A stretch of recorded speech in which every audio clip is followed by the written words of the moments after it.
नमस्कार। आज के इस एक्सप्लेनर में स्वागत है। आज हम शरीर के दो सबसे अहम फिल्ट्रेशन सिस्टम्स यानी लिवर और किडनी के फेल होने की उस जटिल और गंभीर प्रक्रिया को डीकोड करने वाले हैं। ये दोनों अंग हमारे शरीर के पावर हाउस और प्यूरीफायर हैं जो बिना रुके दिन रात काम करते हैं। लेकिन यहाँ एक बहुत ही रहस्यमयी सवाल उठता है। शरीर के ये इतने बड़े और क्रिटिकल फिल्टर कोई भी लक्षण दिखने से पहले ही चुपचाप कैसे फेल हो सकते हैं? ये सच में हैरान करने वाली बात है कि कैसे ये वाइटल ऑर्गन्स बिना कोई शोर मचाए अंदर ही अंदर डैमेज होने लगते हैं। आइए इसके पीछे के साइंस को गहराई से समझते हैं। आज की इस चर्चा में हम सबसे पहले क्रॉनिक लिवर डिजीज के बेसिक्स समझेंगे। उसके बाद अल्कोहलिक लिवर डिजीज के अलग अलग स्टेजेस पर बात करेंगे। फिर हम एक्यूट किडनी इंजरी यानी AKI को डिकोड करेंगे और आखिर में कुछ बहुत ही जरूरी हेल्थ टिप्स भी जानेंगे। तो चलिए भाग 1 से शुरुआत करते हैं। क्रॉनिक लिवर डिजीज बेसिक्स यानी एक धीमा खतरा। क्रॉनिक लिवर डिजीज, जिसे शॉर्ट में CLD कहते हैं, कोई रातों रात होने वाली बीमारी बिल्कुल नहीं है। ये काफी धीमी प्रक्रिया है। शुरुआत यानी 0 महीने पे लिवर एकदम स्वस्थ होता है, लेकिन लगातार नुकसान के कारण 6 महीने या उससे ज्यादा समय में ये धीरे धीरे खराब होने लगता है और फिर कई सालों बाद ये एक सीवियर क्रॉनिक डैमेज का रूप ले लेता है। अब सवाल है कि इसके पीछे वजह क्या है। इसके कई प्रमुख कारण हैं। बहुत ज्यादा शराब पीना, हेपेटाइटिस B और C जैसे गंभीर वायरल इन्फेक्शन, फैटी लिवर जिसे NAFLD भी कहते हैं, और बिना सोचे समझे बहुत ज्यादा दवाइयां लेना। ये सभी चीजें धीरे धीरे लेकिन पक्के तौर पर लिवर की काम करने की क्षमता को खत्म कर देती हैं। इस दौरान एक बहुत ही सीरियस कंडीशन उभर कर आती है जिसे मेडिकल टर्म्स में असाइटिस कहा जाता है। आसान भाषा में कहें तो ये पेट में तरल पदार्थ या फ्लूइड जमा होने की वजह से होने वाली सूजन है, जो एडवांस लिवर डिजीज का एक बहुत बड़ा लक्षण है। इसके अलावा अत्यधिक थकान, कमजोरी, पैरों में सूजन, पीलिया और बीमारी जब बहुत ज्यादा बढ़ जाए तो खून की उल्टी होने जैसे लक्षण भी सामने आते हैं।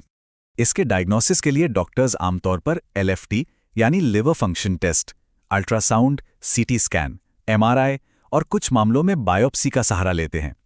एक बात साफ कर दें कि CLD को पूरी तरह रिवर्स करना या ठीक करना बहुत मुश्किल होता है, लेकिन सख्त लाइफस्टाइल बदलावों से इसे काफी हद तक कंट्रोल किया जा सकता है, जैसे कि शराब को पूरी तरह से बंद करना, कम नमक और बैलेंस प्रोटीन वाली डाइट लेना और सही दवाइयां लेना। बहुत गंभीर मामलों में लिवर ट्रांसप्लांट ही आखिरी विकल्प बचता है।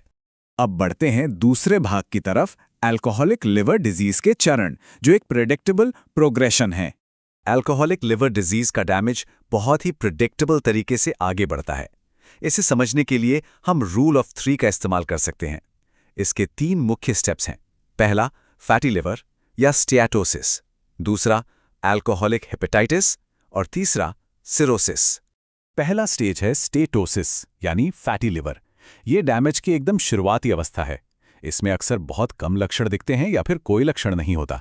और यहाँ सबसे अच्छी बात क्या है, अगर इस पॉइंट पर शराब पीना पूरी तरह छोड़ दिया जाए तो ये कंडीशन रिवर्सिबल है। लिवर खुद को दोबारा स्वस्थ कर सकता है।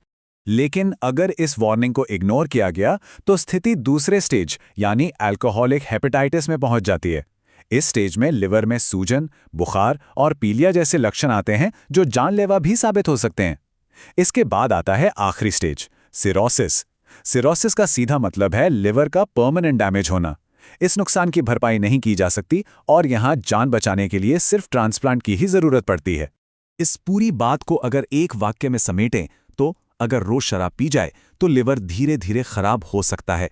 पहले फैटी लिवर, फिर हेपेटाइटिस और आखिर में सिरोसिस, जो जानलेवा हो सकता है। ये कोट हमें साफ तौर पर याद दिलाता है कि ये धीमी प्रोग्रेशन कितनी खतरनाक हो सकती है। यहाँ एक बहुत बड़ा कॉन्ट्रास्ट देखने को मिलता है।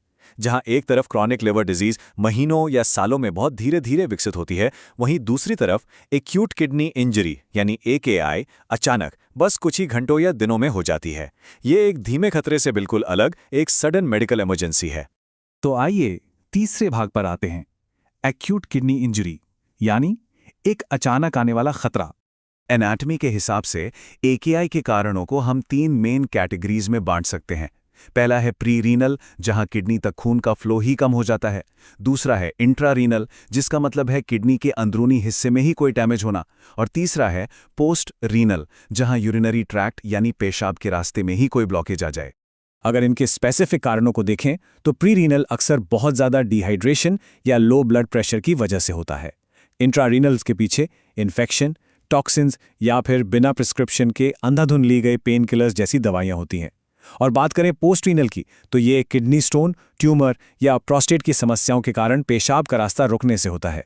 क्योंकि AKI बहुत ही तेजी से अटैक करता है, इसके लक्षण भी अचानक सामने आते हैं, जैसे कि पेशाब का बहुत कम आना, चेहरे और पैरों में अचानक सूजन, बहुत ज़्यादा कमजोरी महसूस होना, सांस फूलना और साथ ही उल्टी या बहुत ज़्यादा कन्फ्यूजन होना। अगर इसका तुरंत इलाज ना हो तो ये chronic kidney disease, heart problems या मौत का कारण भी बन सकता है। मेडिकल नजरिए से इसे डायग्नोस करने के लिए कुछ फिक्स क्राइटेरिया हैं। अगर 48 घंटों के अंदर सीरम क्रिएटिनिन का लेवल 0.3 मिलीग्राम प्रति डेसीलीटर या उससे ज़्यादा बढ़ जाए, या फिर क्रिएटिनिन अपने बेसलाइन लेवल से 1.5 गुना हो जाए। इसके अलावा अगर यूरिन आउटपुट 0.5 मिलीलीटर प्रति किलोग्राम प्रति घंटे से कम हो जाए तो इन आंकड़ों से एक्यूट किडनी इंजरी कंफर्म की जाती है। इस कंडीशन में ट्रीटमेंट पूरी तरह से कारण पर डिपेंड करता है। अगर डिहाइड्रेशन वजह है तो तुरंत IV फ्लूइड्स दिए जाते हैं, ब्लड प्रेशर कंट्रोल किया जाता है, नुकसान पहुंचाने वाली दवाएं उसी वक्त रोक दी जाती हैं और इन्फेक्शन का इलाज होता है। अगर कोई ब्लॉकेज है तो उसे हटाया जाता है, और अगर मामला बहुत ज़्यादा सिवियर है तो मरीज को डायलिसिस पर भी रखना पड़ सकता है। चलिए अब अपने चौथे और आखिरी भाग की तरफ बढ़ते हैं, एसेंशियल हेल्थ टिप्स। इन वाइटल फिल्टर्स को आखिर बचाया कैसे जाए? बचाव के कुछ बहुत ही बेसिक लेकिन पावरफुल तरीके हैं। शराब को लिमिट करें या सबसे बेहतर है कि पूरी तरह छोड़ दें। समय समय पर रूटीन मेडिकल चेकअप्स करवाते रहें, एक हेल्दी डाइट फॉलो करें और खुद को हाइड्रेटेड रखें।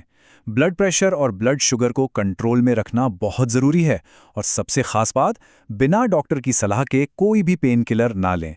अगर यूरिन आउटपुट कम लगे या कोई भी अजीब लक्षण दिखे तो बिना देरी किए तुरंत डॉक्टर से मिलें। इस पूरे एक्सप्लेनर के बाद एक बहुत ही गहरा सवाल सोचने पर मजबूर करता है। क्या हमारी रोजमर्रा की छोटी छोटी आदतें अनजाने में शरीर के इन सबसे जरूरी फिल्टर्स के फेल होने का रास्ता तो नहीं बना रही? इस पर जरूर सोचिएगा, क्योंकि लाइफस्टाइल में किए गए छोटे बदलाव इन वाइटल ऑर्गन्स को जिंदगी भर के लिए बचा सकते हैं। अगर ये एक्सप्लेनर जानकारी से भरपूर लगा तो ऐसे ही और मेडिकल इनसाइट्स के लिए नर्सिंग नॉलेज चैनल को लाइक, शेयर और सब्सक्राइब जरूर करें। हमसे जुड़ने के लिए बहुत बहुत शुक्रिया। जागरूक रहें और स्वस्थ रहें।